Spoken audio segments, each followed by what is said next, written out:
raha toy tsy afa-poto amin'ny vita rehetra ty zay anao ka mihevitry indray anorina lasy vaovao fefaleo ny fahorina sy ny tsy fananana ka andeha any lavitrany taty fiatanana zay any kely mba takatry ny atodoako zafaka tsay ny lohanao no tsovoako raha toy tsy tamana itsony anao mandeha anare mahazongiandrina mitiapasady ny kiopole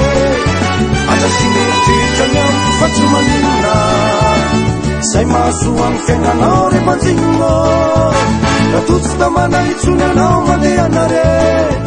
mahazongiandrina mitiapasady ny kiopole aza sinetritra ny amiko fa tsy maninona zay mahasoa amin'ny fiainanao rehefa-jinona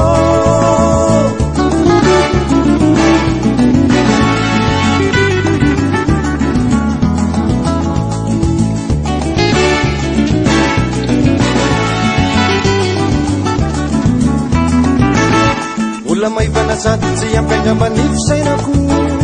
iahirereza mila tsosaka mangiafany atsikaro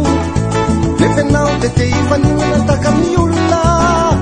tsisy tsinravako aleo ay olona tsisy nateraka hanana anatonatao ambona ngitiny fa reo sasany manatakatra zay efa tsy fitiny akohatreako asamyrero ny fiainako fa tsy misy ny bokeritaona raha lehilaiko samy manditany karesany tsinja ny asany lololanitra tsy maintsy lenanao narany akohatreako asamyrero ny fiainako fa tsy misy ny bokeritaona raha lehilaiko samy manditany karesany tsinja ny asany lololanitra tsy maintsy lenanao narany